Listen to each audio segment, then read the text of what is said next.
Hello दोस्तों, मैं गुड़िया मौर्य अपने यूट्यूब चैनल पर आप सभी का स्वागत करती हूँ।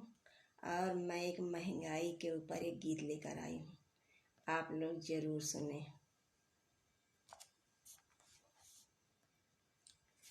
1200 में सिलेंडर कराए दिया मोदी जी, इतनी महंगाई बढ़ाए दिया मोदी जी।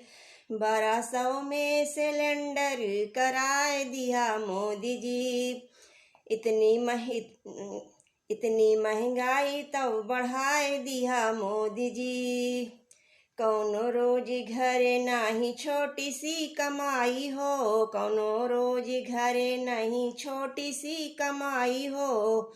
इतनी महंगी गैस कैसे भराई हो, इतनी महंगी गैस कैसे भराई हो।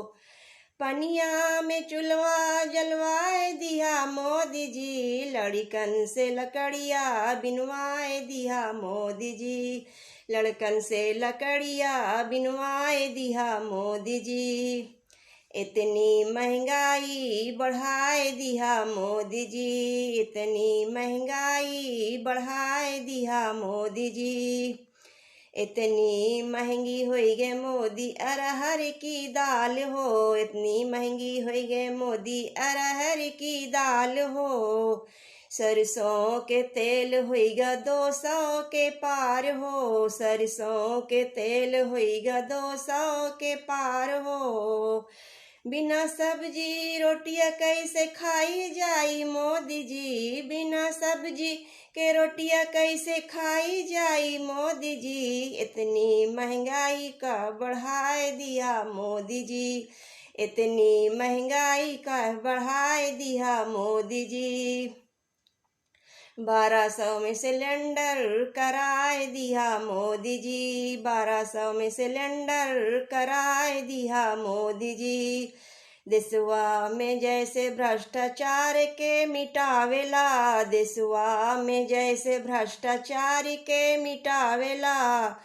तोहरा सारा काम जनता के मनी भावेला, तोहरा सारा काम जनता के मनी भावेला।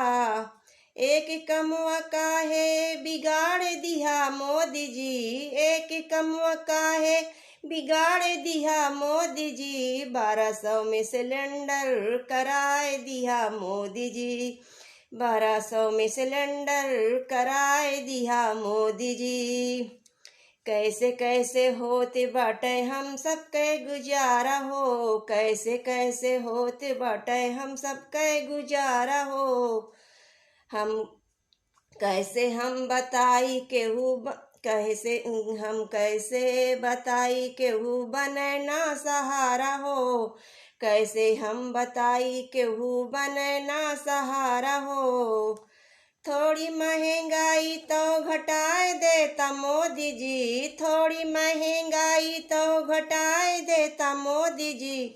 सिलेंडर के दाम कम कराए देता मोदी जी, सिलेंडर के दाम कम कराए देता मोदी जी। 1200 में सिलेंडर कराए दिया मोदी जी, 1200 में सिलेंडर कराए दिया मोदी जी।